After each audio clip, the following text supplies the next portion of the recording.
Há alguns trechos do livro do Sérgio Moro contra o sistema da corrupção que foram divulgados hoje pela imprensa e vale a pena lembrar de dois deles. Um é a declaração do Jair Bolsonaro quando o Dias Toffoli, o amigão agora do Jair Bolsonaro, né? Antigamente ele posava de adversário e tal, mas virou amigo a ponto de abraçar sábado à noite, comendo pizza para festejar a indicação do Cássio Nunes Marques.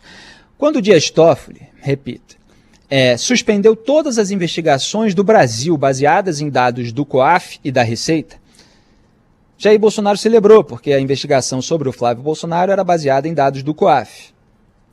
Investigações baseadas em dados da Receita existiam sobre pessoas ligadas ao próprio Dias Toffoli e ao Gilmar Mendes. E depois eles aproveitaram lá o inquérito das fake news para suspender aquelas apurações da Receita. Mas isso é um outro assunto.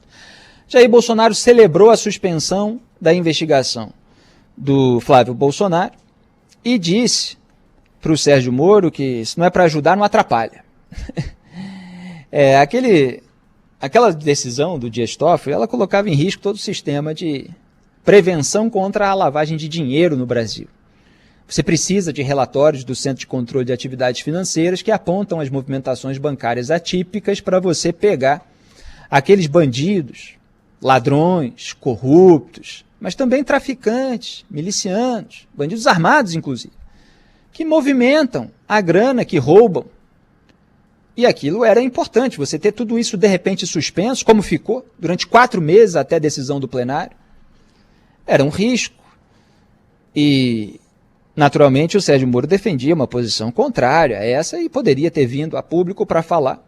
E Jair Bolsonaro lhe repreendeu para que ele, enfim, não atrapalhasse nada que pudesse prejudicar a impunidade do seu filho, que era tudo aquilo que ele desejava e que ele está conseguindo agora. Outro trecho fala sobre o Gilmar Mendes, que Jair Bolsonaro disse, me perdoe aí, mas o Gilmar Mendes é quem resolve as coisas. Está aí. O Gilmar Mendes, inclusive, no mesmo dia da divulgação desse trecho, por uma coincidência, resolvendo as coisas para a família Bolsonaro.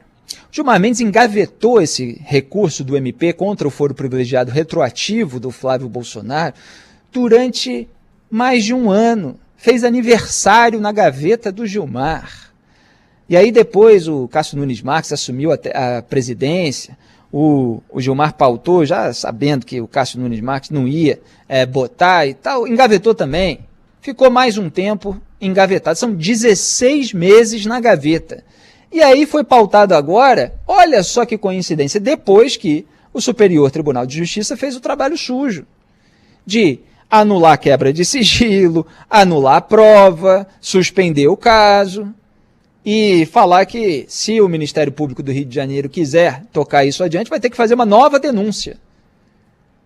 Vocês estão entendendo o que está acontecendo? Os caras avacalham a investigação toda, eles jogam no lixo todas as provas. Eu vou repetir essa palavra, porque as pessoas perderam a noção do que ela significa. São provas. Quem digitar ali no Google, íntegra denúncia Flávio Bolsonaro, pode ler na íntegra. Eu li em todos os detalhes. Está tudo lá. Os funcionários fantasmas que não atuavam no gabinete, onde que eles trabalhavam no momento que deveriam estar na Alerj, vários em Resende, a 3 horas aqui do Rio de Janeiro, recebendo, e aí repassava o dinheiro para o operador ia no banco, tem foto do Fabrício Queiroz no banco, pagando despesa pessoal do Flávio Bolsonaro, pagava mensalidade das filhas, pagava plano de saúde, transferia o dinheiro às vésperas de quitação de financiamento de imóvel do casal. Está tudo lá. E, no entanto, todas essas provas foram jogadas no lixo e o João Otávio de Noronha é um dos responsáveis por isso. Ministro do STJ, que é o tribunal imediatamente abaixo ali do Supremo Tribunal Federal, onde atua o Gilmar Mendes. O João Otávio de Noronha é aí cotado para ser ministro do Supremo.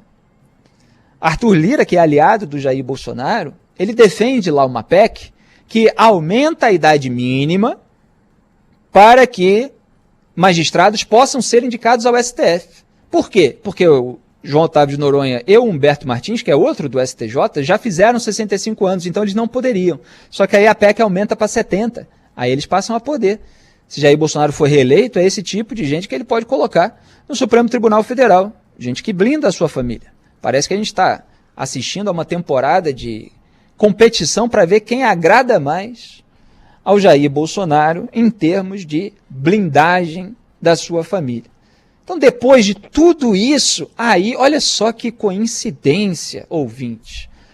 Gilmar Mendes e Cássio Nunes Marques resolveram julgar aí o caso do foro privilegiado retroativo. E aí estava acontecendo durante o programa aqui, e a gente dá a notícia em tempo real, que a segunda turma, para surpresa de 0 pessoas que acompanham o Salve Salve Band News, descartou o recurso do MP do Rio de Janeiro. Só o Fachin, que costuma ser voto vencido, deu o voto que é mais coerente com aquilo que o próprio STF havia decidido lá atrás. Só que o STF toma decisões sem avaliar todas as consequências dela. Então tomou uma decisão de restrição do foro privilegiado, muito pontual, claro, imagina se vai acabar o foro privilegiado. Isso é a última pauta de interesse dos políticos. Arthur Lira não vai pautar isso nunca. Mas eles, até para se verem livre do excesso de casos, decidiram que os parlamentares federais, quer dizer, o deputado ou o senador, que perde o mandato ou que tem o seu mandato concluído, se eles estão sendo investigados por algum fato que ocorreu durante esse mandato, após o seu término, o caso é encaminhado para a primeira instância. Mas eles não avaliaram todas as hipóteses. Então, o que acontece com o deputado estadual, que não é federal? Aí depois começam umas ideias assim, para fazer aquela gambiarra, aquele jeitinho. Mas olha, tem deputado que ele deixou o cargo, mas ele conseguiu outro. Então a gente vai vai mandar para a primeira instância porque concluiu-se o mandato passado. Mas agora ele tem outro. Então vamos manter o foro privilegiado. Tem o tal do mandato cruzado e tal. Eles criam um monte de regrinhas de uma maneira, obviamente, com casuísmo. Então as brechas deixadas por aquela decisão, que se limitou à esfera federal, são utilizadas para você criar um precedente, que foi o caso do Márcio Bittar, né?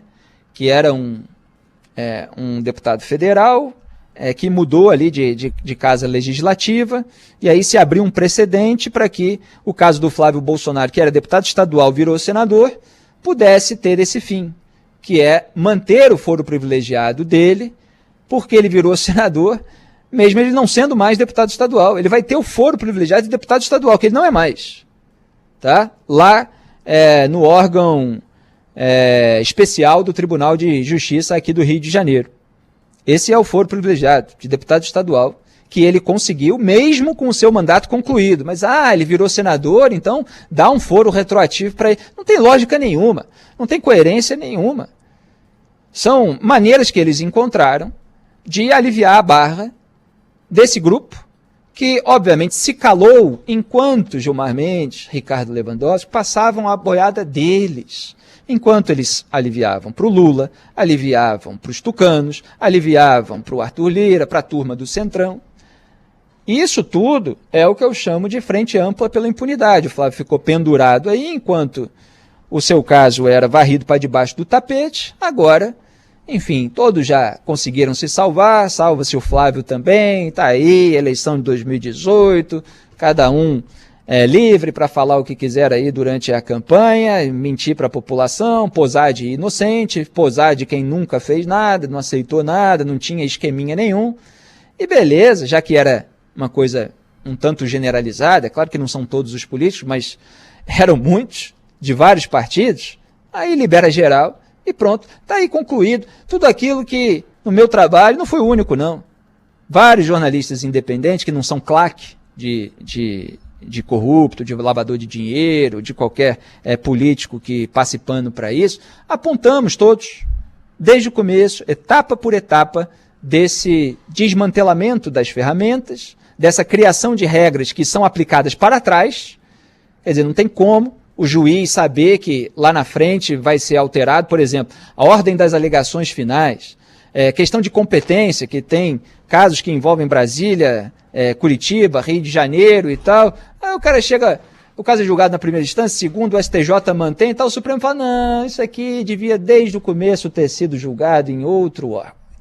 Aí manda para lá, pronto, já atrasou tudo, até ser julgado, vai prescrever, e aí o político sai se declarando inocente.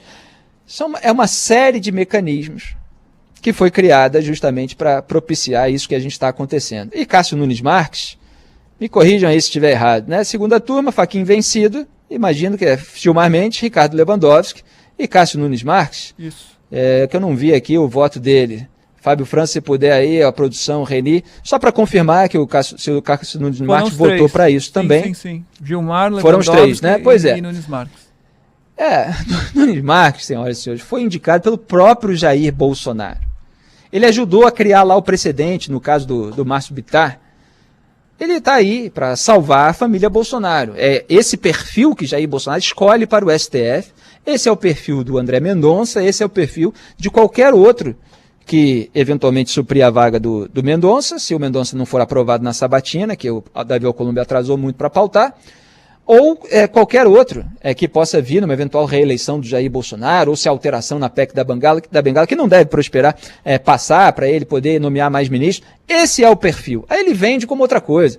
Ele vira para o eleitorado evangélico e fala, estou nomeando aqui um evangélico, porque eu defendo a causa de você. É tudo conversa fiada. Tem uma coisa que é o discurso, tem outra que é a prática. A condição para estar lá no STF, indicado pelo Jair Bolsonaro, é aliviar a barra da família dele.